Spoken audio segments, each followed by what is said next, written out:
Welcome to Authenticity Unleashed. I'm your host, Pam Rader, and I'm here snuggled up to my friend, my dear, wonderful friend, Anita Parker, the fabulous, indomitable Anita Parker. Love that. And, Anita, I think I've talked about you on my podcast several times. I've only got 24 episodes, and you've probably been mentioned in 5 of them. So I feel love like it. people might know who you are, but Anita is... she's like an influencer before influencers were a thing because she influences people to be kinder in the world, to support humans from a generous, heart-led place. She is, I'm not going to say fearless because you, like me, I think are courageous, but we got plenty of fear. 1,000%. I love that. And she is, has owned multiple businesses and is now just taken on a new venture, which I'm so excited to hear all about and share with you. But she's one of the most authentically kind humans that I know, and I'm so grateful to call her a friend. Welcome, Anita. Thank you. What a beautiful introduction. And I receive all of that. In the past, I may have not been that person to receive. So thank you. I received that.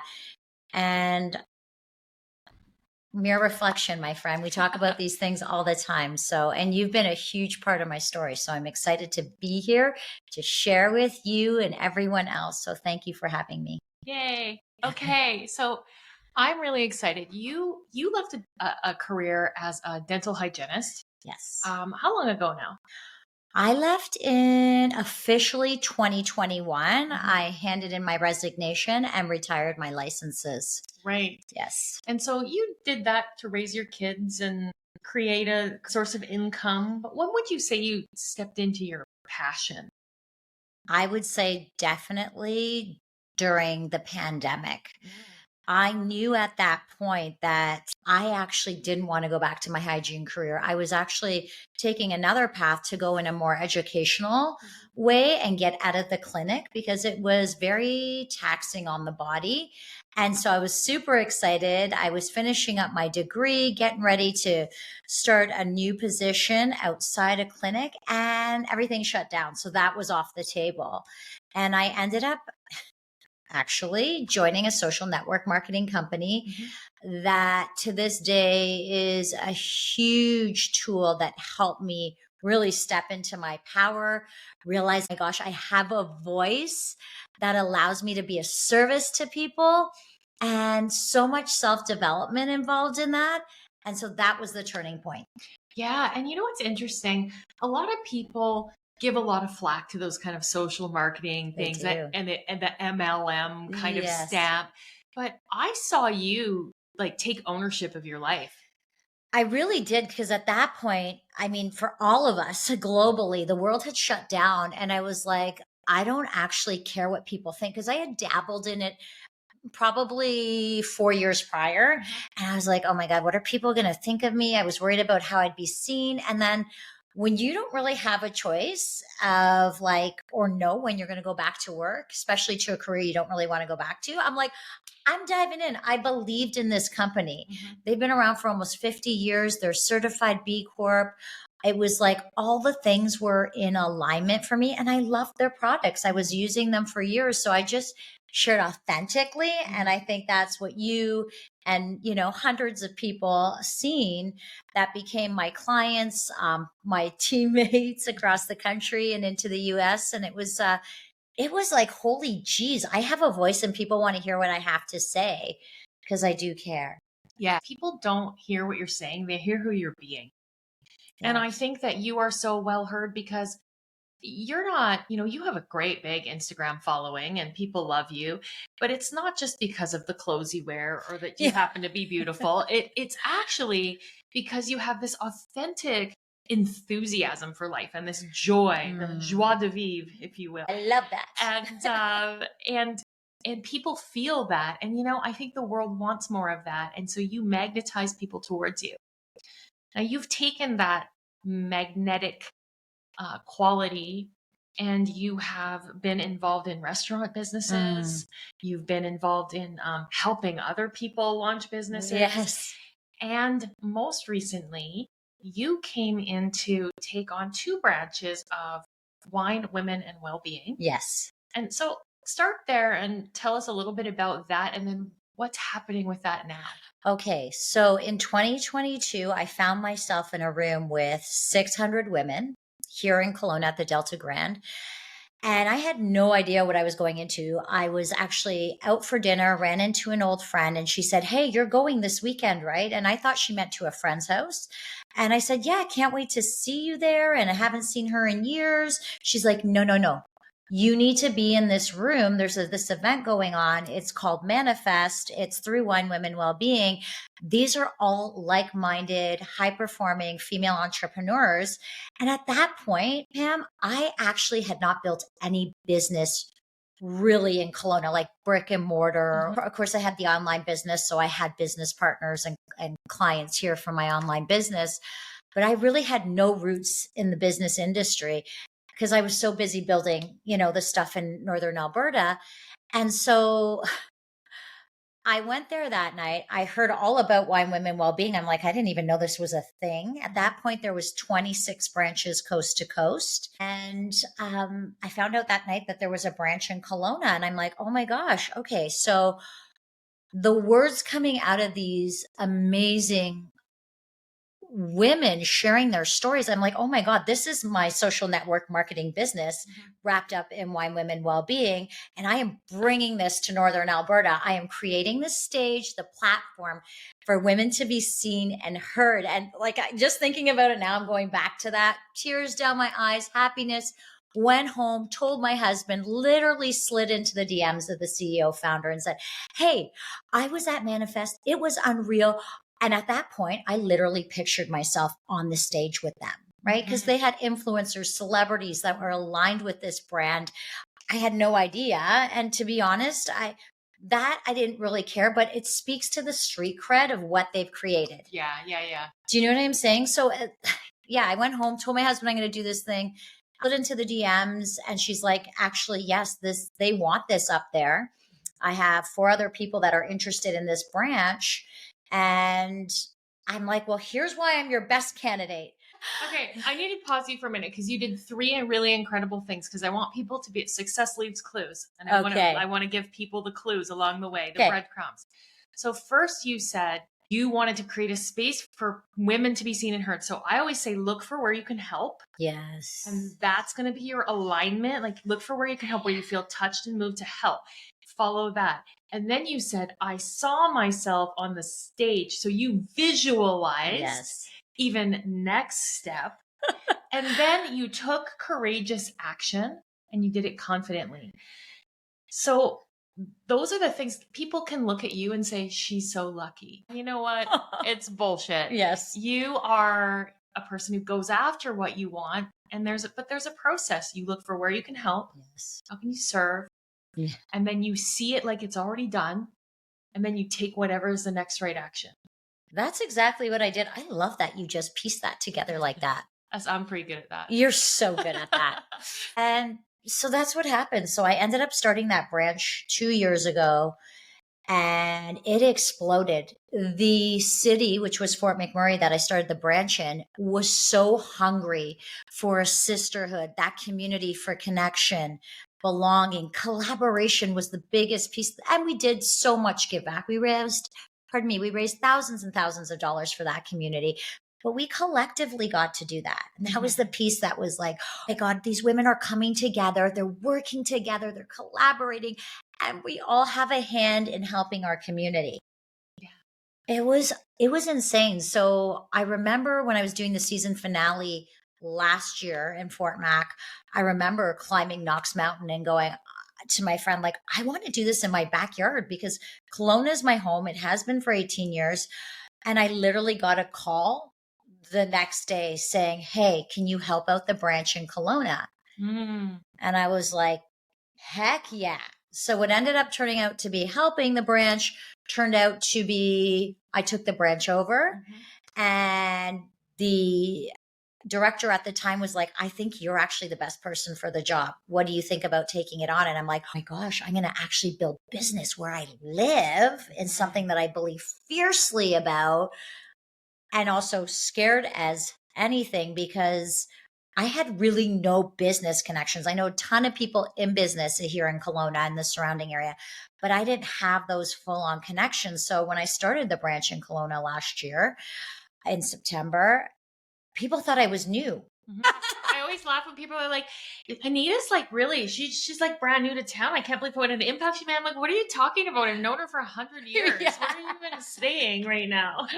Yeah, so that just literally took off. And it's been a gift, again, aligning with these beautiful nonprofits. You've actually come and spoken, pardon me, at our events. I just really want to help nurture and enrich human beings. I was given the vehicle to do it for women. And I had something in my heart, like late last year, going like, I really want to include everyone. And I let the CEO founder know that, like, hey, I have men that come to my events all the time, and I never say no. And so I was struggling with the name, and so was she. She knew she had to rebrand probably about 4 years ago. Culture has changed so much. People are more sober curious as well. And we do want to create space for equality and inclusivity. And so I really shared my heart with her. We had another tour going through Calgary last year. We had Justin Bieber's mom, Coach Carrie, there. And it was my first time meeting the CEO and founder in real life. And it was like this even bigger connection. And I shared my vision with her about touring across the country and really the world at some point, of like being beside her and wanting to help her grow. And she was excited for my excitement. However, she was feeling tired. Like, she had been running this for 5 years. She has young girls and she had a big shift. And so it was early this year that she had approached me and said, are you interested in purchasing Wine Women Wellbeing? And it was a bittersweet. It was like, oh my God, yes, because I have these grand ideas. And also, I thought I was going to be doing this with her. Right. So I was like, absolutely. And then it was like months of kind of figuring stuff out. We had another tour coming up that we had in Kelowna here in April. It was incredible. And she literally passed me the reins and said, hey, like, why don't you try the tour? See what you think. And so I created it on my own. She gave me that autonomy. And I learned so much, and it was amazing. And that was like, okay, I'm ready to do this. And in that, I was not only, yes, purchasing this brand, but the rebrand was really important to me, in the sense that I wanted, and I know the other branches as well were like, yeah, we need to shift some things, and like, for sure. So I'm like, wisdom, wealth, and well-being. Our events really had nothing to do with wine. Yeah. And it was humans sharing their wisdom and empowering human beings, like you did for the group that came in. And it was like, what are my pillars for this? And for me, it was like literally nurturing human beings in their mental, physical, spiritual, and financial well-being. Yeah. And so that's what this has grown into and is growing into, which is really cool. That's so amazing. And I think, as far as networking events go, I've said it before, but I cringed to go to most of them because it felt so forced, and here's my card and shake your hand. And I just, there's something in me that's so not aligned with that. It felt more like, what can I get than what can I give? And the events that you've created have authentically inspired this energy of, how can I serve? Yes. I feel like everyone there goes in there like listening, and they're contributing, and they're it's not what can I get, how can I get business? It's how can what I do serve the people here? Yeah. And that feels really good. Again, start with where we can help. Yes. And then everything follows. Totally. Now, you had to let some things go along the way for this to happen, though. Ooh. And I want to talk about that, because a lot of times people look at what they perceive to be success in other human beings, and they never see what happens along the way.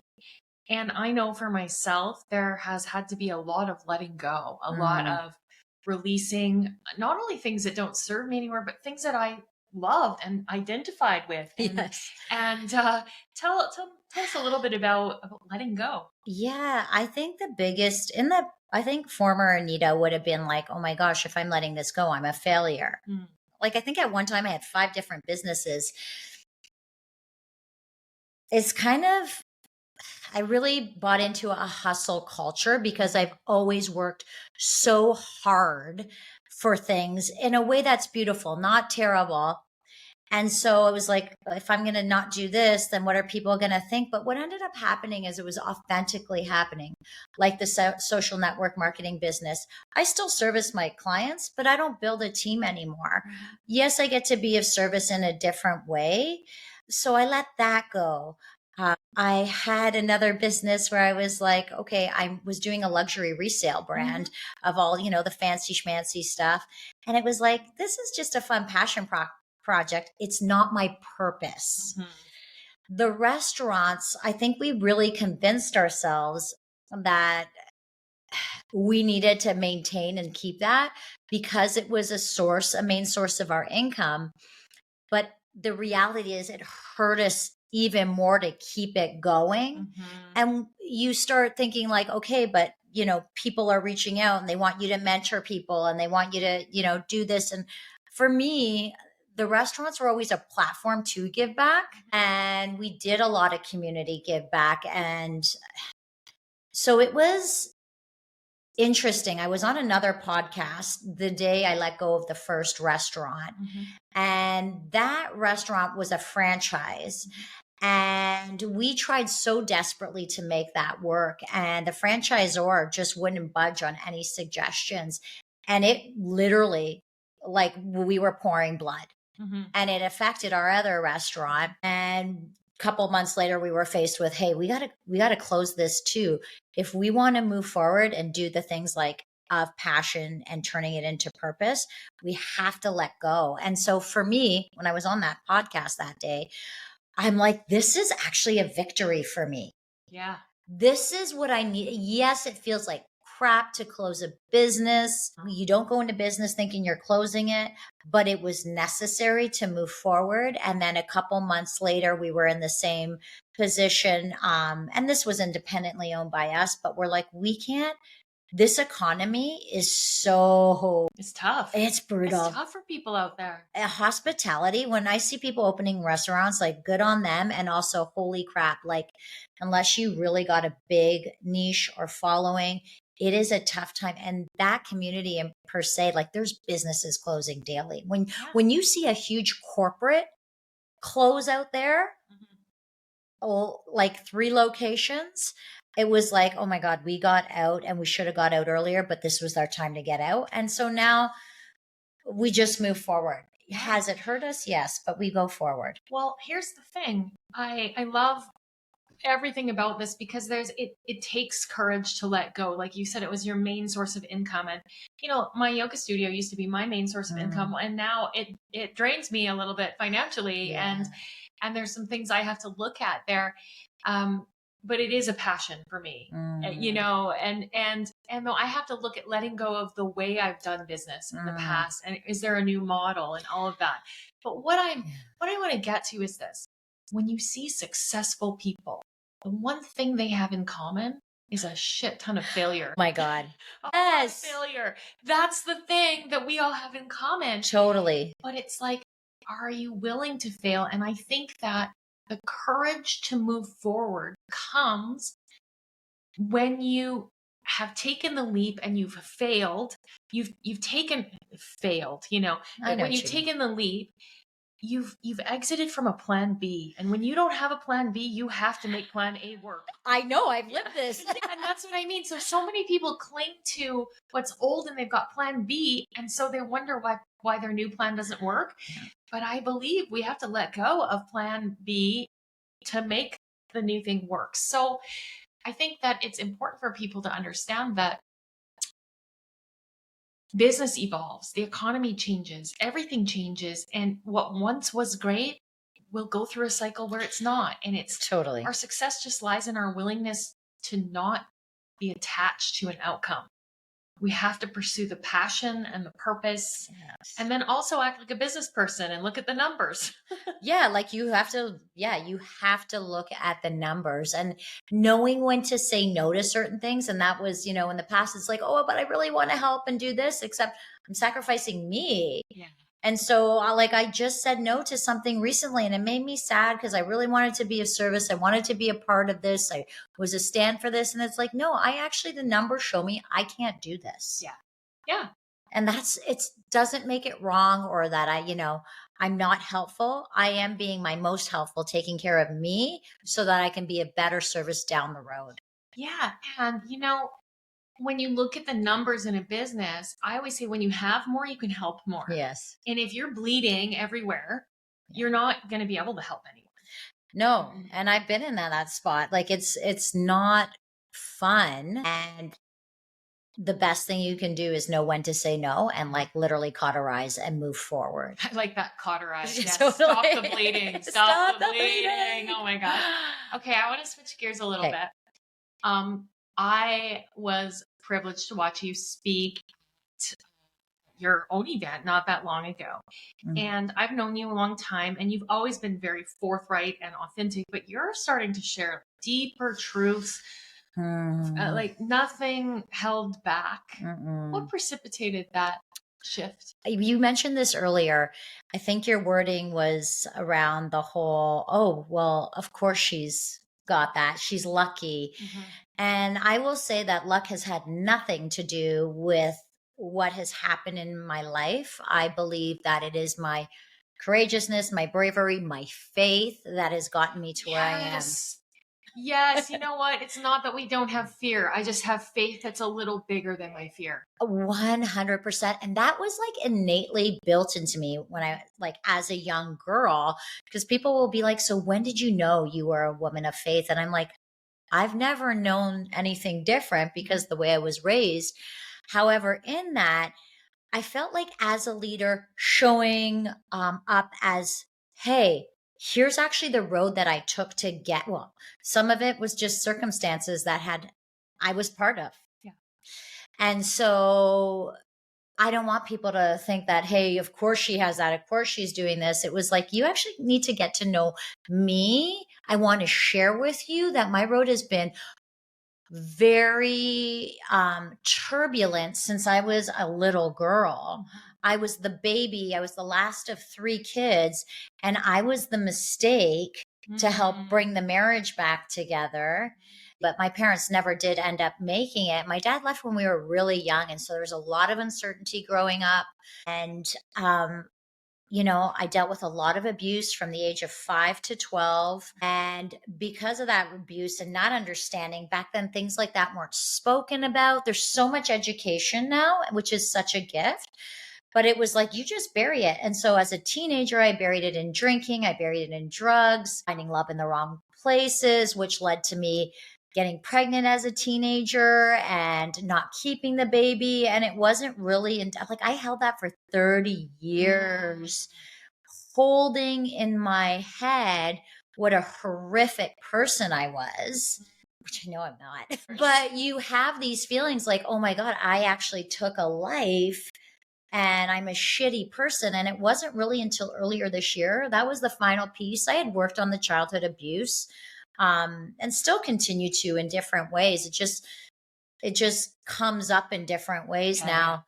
And so for me, it was the last piece and sharing that. And I've had countless people, and I know you have too, when you share your real stories of what you've been through, you've now created space for someone else to say, thank you for sharing.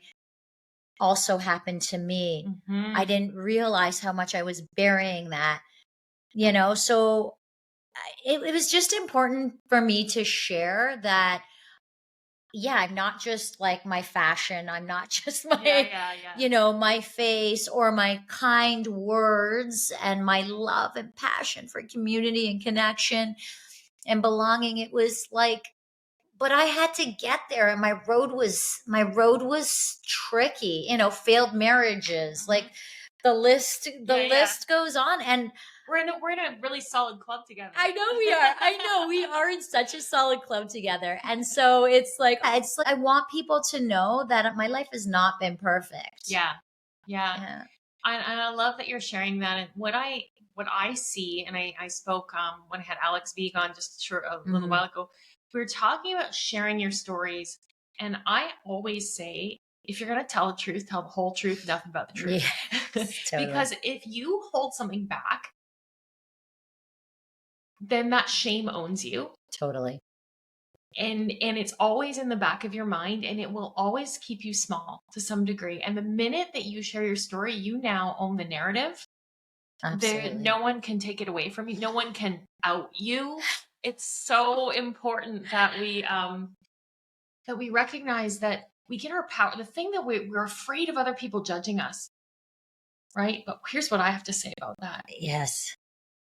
We're afraid of people judging us because we've judged other people for that same thing.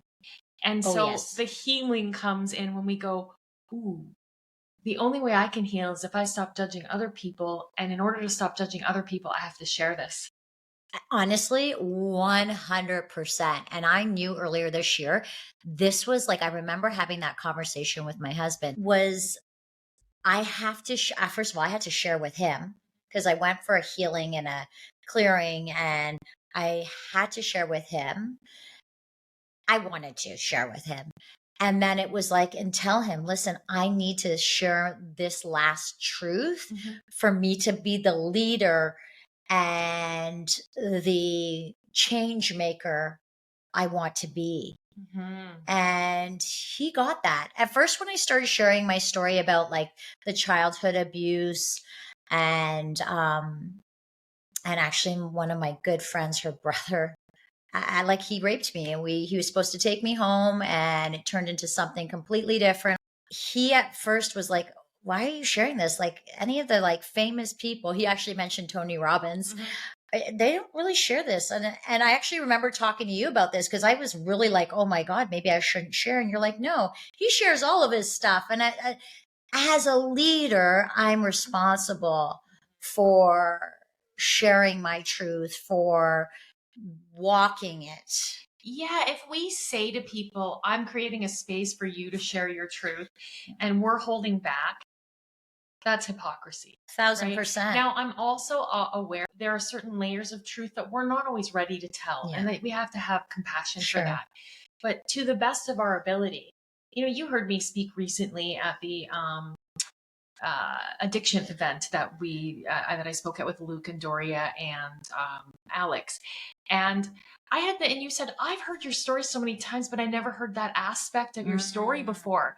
And I don't think that I'd been ready to completely forgive my first husband for trying to kill me. And now I am. And it's just like a different layer of healing. And I would have said I was, but I don't think I was there. I couldn't speak about it in that way.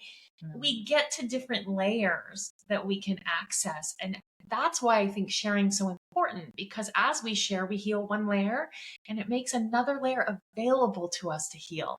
Totally. I remember the first time you shared your story, which was teachers training, yoga teachers training that I took in 2015 with you. And like when you shared it, it was so powerful and so raw. And hearing you share it last month was like, oh my God, there's this like compassion, there's this grace, this understanding. It was insane. You made it very generational, and it was really beautiful. Thank you. Again, as a leader, I think I'm the same as you. I go, if I'm going to encourage other people to share, I got to share the whole thing and do what we got to do. I think that it's really important that we continue to recognize that part of the healing is in sharing. And I said in another episode that we're storytellers, we're the healers, and we pass our wisdom down through the stories. But we come from a generation of, go and fix your makeup. Miranda Lambert says, fix your makeup, girl. It's just a breakup. Go and hide your crazy and start acting like a lady. Oh, that's my generation. That was our generation. Yeah. Like, just suck it up, princess. Suck it up and don't speak about it. And yeah, it was actually super toxic. Yeah, right. And though, you know what I love about you, and this is something we have in common too, is we go, yeah, that was toxic, and we're not going to whine about it and cry about it. We just go, be the change that I want to see. Mm, I'm like, okay, then I'll share about it. I can't totally. complain that that generation was toxic. Totally. I'm just going, let's do something different. Let's do something different. So what's next for you? What do you see? Because anything you visualize, my friend, I know it's coming. So what do you see for wisdom, wealth, and well-being? The biggest thing I see, with that in the new branding, that unspoken equality, inclusivity, is growing this globally, having our arms wrapped around the globe. And I'm not saying, hey, we got to have like thousands of branches across the country. But I really I literally visualize all these arms of men, women, them, they wrapping around the globe, empowering individuals in those four pillars: the mental, physical, spiritual, financial. So we just broke into Northern California last month, which was amazing, really huge. Yeah, I just want to keep bringing the exceptional humans like yourself and other amazing humans who can really enrich individuals that are coming to these events. I love that. I love enrichment. How do I bring value to someone's life? Yes. There's a lot of speakers out there and a lot of people trying to get business and get attention and get all of that. And you stand out above the crowd because everything you do, I get it. It's got the deep intention to enrich. And I think for people listening, this podcast is about being authentic. And I think that when we listen to the noise outside of us and what everyone else is doing and how they're doing it, we lose connection to that knowing inside and knowing that we are better connected and that we're here to serve each other. Totally. And when we lose that, we get caught up in a version of not us and trying to keep up with the Joneses, and thanks. You feel it. It feels empty. Yeah. And I don't have judgment for people that are in that place. I feel sad for them. But when you're coming from that place of how can I serve, people feel it and it grows. It's a magnetic. So I think you're going to absolutely take that worldwide, my friend. Thank you. Yeah, it's so funny. People will look at me, and you know me, I really like to look at people in the eyes when I'm talking, and they're like, you really care. And I'm like, I really do. I do. And if you want to be a person who cares and create impact, let's just put another leaf on the table. Yeah. Yeah, that's so beautiful. What would you say to your younger self who had to hide or felt she had to hide abuse and a pregnancy, and then probably, I mean, I'm going to guess you were always kind of a happy child nature, but I'm going to bet that because you were rewarded for that, you hid behind that. And totally hid behind that, behind being the social butterfly. Yes, I was very popular, but I hung around with everyone. And I think what I would say to my younger self is you're actually not alone, because I can remember growing up. My mom she's just such a powerhouse. She did everything she could to make sure we didn't look any different than anyone else in our community. And so she worked 3 times as hard, and we worked alongside her. So I started working when I was like 5 years old, not knowing. I was just going to the farm, picking fruit and making sure I beat my brothers and made more money than them. And so what I would say to Anita, and I've had to reclaim Anita, like 17, 18-year-old Anita, and tell her how loved she is, and she's not alone. I mean, I always knew I had, again, the faith was there. And just that she's just so loved. And and then I just have her and I'm holding her and I love her. And I literally am visualizing me hugging and kissing her and telling her she's her worth internally, externally. You know what I mean? I know we're our own worst critics, and we spend our 20s hiding, and then our 30s maybe piling more onto that, and then finally in our 40s we start unraveling these things. I'm fortunately in my 50s now. I don't give a shit. Totally. Well, it's all me. But if I had to look back at my 17-year-old self, I have so much compassion now. I used to have shame about it, but same. I just feel so much compassion and think, oh, you're just a baby. You're Like, just just a a baby, baby. just trying to be loved. Mm-mm. Just trying to be My God, just trying to be loved. Yeah. God, yeah. And so to know, to say like you're entirely lovable and you don't have to be anything but who you are. My God, I love that so much. Yeah. Yeah. Yeah. I'm excited. Like I'll be 49 this year and I am so excited to join you in the 50. Yeah. In the fab 50s. Yeah, this is great. I love being 50. I just turned 53 yesterday. I love being in my 50s because I'm young enough to still like my body. Yeah. Not as much as I did in my 20s, but but it's healthy and strong and I'm mobile and I really like my mind. At this age, I love who I'm becoming. Yeah. And I love the product of the work that I've done and that I can cause more impact because of that. And so I feel like it's just such a special place to be. Totally. And I feel like I'm on that walk right now and dang, does it ever feel good. Right. Yeah. Like I think about how far I've come because with all those things that have happened, there comes like a lot of, for me anyway, you know, there was definitely, you know, harming myself, eating disorders. Like it was brutal. And now, yeah, I look at myself and I'm just like, you're actually beautiful from the inside out. And yeah, there are always little things we want to tweak and work and I'll do those, but I'm doing it for the fact that I want to be mobile. I want to be healthy. My mom's going to be 78 this year. She looks unbelievable because she walks in ballroom dances still. Yeah. And she nourishes herself with good food. Yeah. And that's what it's about. Yeah. To nourish this, to nourish like the brain, to nourish the body, to nourish the spirit. Yeah. Yeah.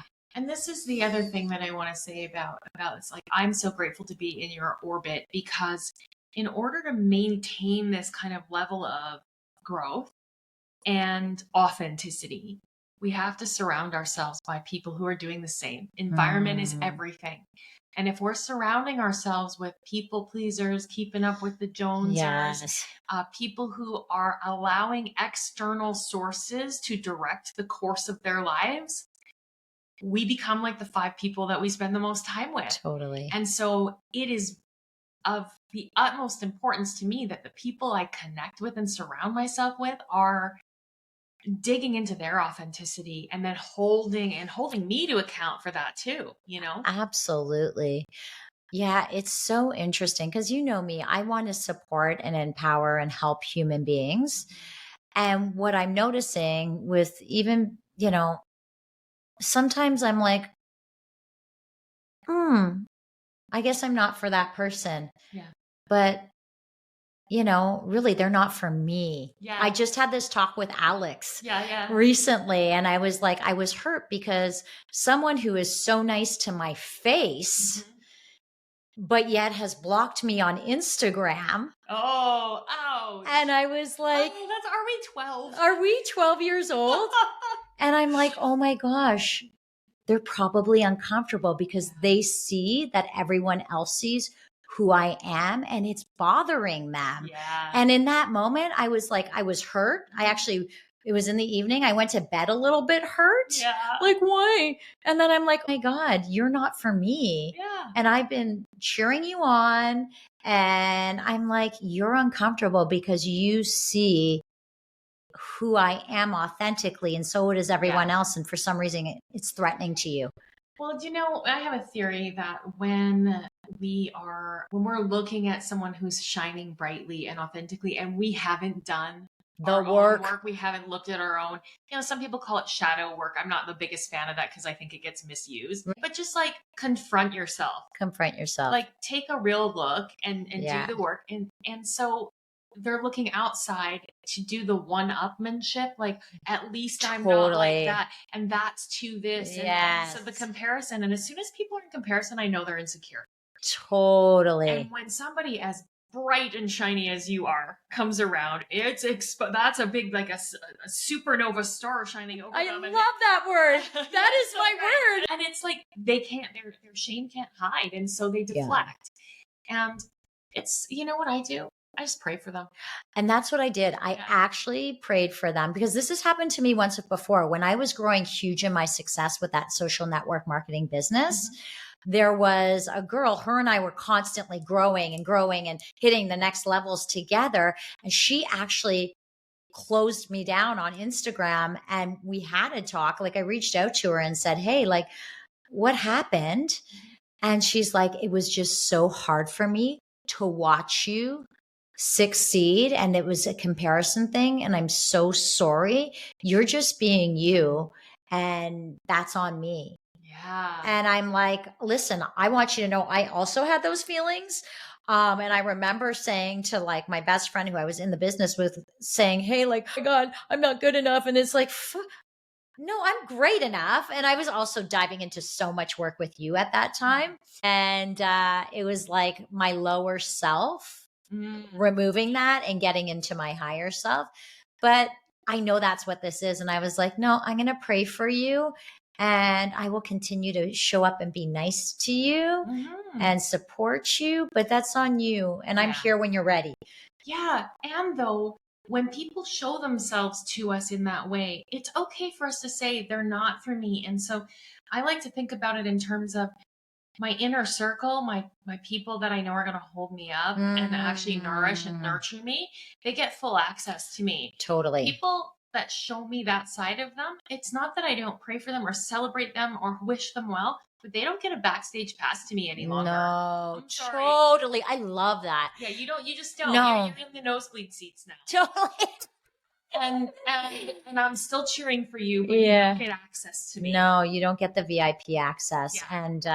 And I know what I'm here to do big, big work. I was put on this earth. I've had my spiritual teacher say to me, you're here to help heal men, women, and children. And I know all of those things that happened to me growing up were very purposeful to get me to where I am today so that I can help. 100%. I fully agree with that. I think if I didn't, can you imagine? Okay, I'm just going to play this game for a second. If I got out of high school and I didn't marry Steve Cassidy, if I go back and I married my high school sweetheart, Mike Davies, I'd be living in Port Coquitlam with a couple of kids, judging every woman around me, totally miserable in my life, wondering why I didn't finish whatever, because of the hardships that I endured and you. It catalyzed me to look at healing myself. And through that journey of healing myself, it sparked a desire to help other people heal. And I think I would be the most ignorant jerk if I didn't have all these things. I mean, honestly, raising a son through heroin addiction, I have no advice for other parents. I'm like, I'll tell you what, you do the best you can, and I will pray for all of you because I don't know the right way. I have no judgment, but I want to help them. 100%. Yeah, I love watching where his story is now, your son, and just how you're celebrating him and how it's really powerful. But yeah, everybody's journey is so unique, and offering that helping hand is so important because everyone wants the magic pill, potion, solution, etc. And the thing is, it's a journey. Yeah. And you have to go have your own experience. Yeah. Doesn't mean you can't get wisdom from others and their experience. Of course, absolutely. But you're going to have to walk through it. And I think that we have to realize that, I know for me, sometimes I've been frustrated by the timing of things. I do all the work and I want the thing that I want now. But when I look back, everything unfolded. There were lessons I still needed to learn before I was capable of holding the thing that I wanted. I wasn't prepared to get the thing that I wanted yet. There were still more lessons. I feel that so deeply. There's been countless times in my life, and it's like, okay, well, thanks for showing me. Now I get it. Yeah. Now I get it. Yeah. Because I've learned the things, and that will continually happening, pardon me, through my lifetime. I would hope it would, else I won't be growing. Yeah. And I want to be. You know, I have great faith, but it doesn't mean I don't have fear. And I want to just say this because I think people think when we do work like this and we're out there, man, you're like a master manifestor, but I wake up in the middle of the night with like heart palpitations sometimes and Same. complete anxiety, and I have to get up and shake and like, okay, Yeah. like, just ever settle down. Like that stuff doesn't go away. It's that we actually learn to just keep moving forward. Absolutely. And Pam, right there with you. I mean, some of it's perimenopause, but Yeah, totally. but for me. Yeah. And it's like, yeah, no, I still have fears, but it's how I choose to work through those fears. And yeah, I'm still making decisions that are game-changing decisions, and it is scary. And it's like, okay, where do I want to go with this? Being really intentional and slowing down Yes. is huge for me right now. Yeah. And intentional. Like, again, you know what you want to do, you know who you want to serve, and you know the impact you want to create. And so being intentional about that allows you, when you're a yes for that, to know what you have to say no to. And I think that that's like key. I'm loving that right now. Yeah. Yeah. Me too. At 53, I don't say yes to hardly anything. I say yes to the things that I really want to be a part of or I feel called to. And yes, there are a lot of times you'll see on social media, they're like, oh my God, you were here, you were there. And it was like, I was, because those are things I want to invest my time in. But then there's a lot of things I say no to, and I'm totally fine with that. Yeah. And it feels good. You can't be all things for everybody. No, I don't want to be. Well, my friend, if there's something you could leave people with as far as, because I think people see you as a manifestor. They see you as someone who, I said it to Monique in her interview, everything you touch turns to gold. And it appears like that to other people, right? Yes. And what would you say as one little piece of advice on, somebody starting out on this journey and maybe they're feeling a little bit stuck or frustrated? Yeah, I do see. It's funny because a lot of people are being brought into my orbit right now who are looking to leave their 9 to 5 and embark on the entrepreneur journey. And my words of wisdom would be, if you believe in this wholeheartedly, and this is going to be something you're passionate about that you can turn into purpose, then remember that every time you have to build the bridge to the next mountain. I love that. Yeah. Like, what it makes me cringe now, because I used to be the person who would say, left my 9 to 5. Now I have all this time freedom. You don't actually have time freedom as an entrepreneur. I want to be super clear on that. Do you want to know what my dad used to say, Anita? My dad was like, get your own business. You can work half days. Pick any 12 hours you like. Right? Isn't that the truth? It's the truth. So it's like, yeah, just remember to, like, you started this for a reason. And if you really get to be a purpose and you love it, then yeah, just for me, I am a manifesting generator. Yeah. Like I manifest and then I make it happen. And that's because I always find the tools. Yeah. Even if I'm making them myself. Yeah. You know what I mean? Exactly. Yeah. Yeah. When you're fully aligned with your purpose, move forward in it. Now, my advice to people on that same front is like, I worked at Valley Medical Labs. Like you were a technician or a hygienist for so many years, and I was a lab technician for years. And I weaned myself. I worked 2 days a week before I made the leap to just owning a yoga studio. And like, I looked at that job as it's helping me get to my passion. Totally. And I did the same thing with hygiene. I was down to 3 days and then. And I think there's so much talk about just jump ship and take your, and I think there's multiple ways to do these things. And I have cliff jumped a ton of times, but I also had the equipment for when I was jumping off the cliff. Yeah, exactly. I had the ropes. Yeah. Well, my friend, it's been such a pleasure. I think people are going to get so much gold out of this. I love spending time with you, and I really appreciate you coming on the show today. Oh, I love you too. And where can people find you, Anita? Okay, yes, here's where you can find me. AnitaParker.ca is my website. Yeah. You can also find me on Instagram. It's really where I've built me as a brand, as a human being. So Anita Best Life, ANITA Best Life. And you can also find wisdomwealthwellbeing.ca, our new website and rebrand. Amazing. I can't wait for your next event. I cherish and love you, my friend. Right back at you.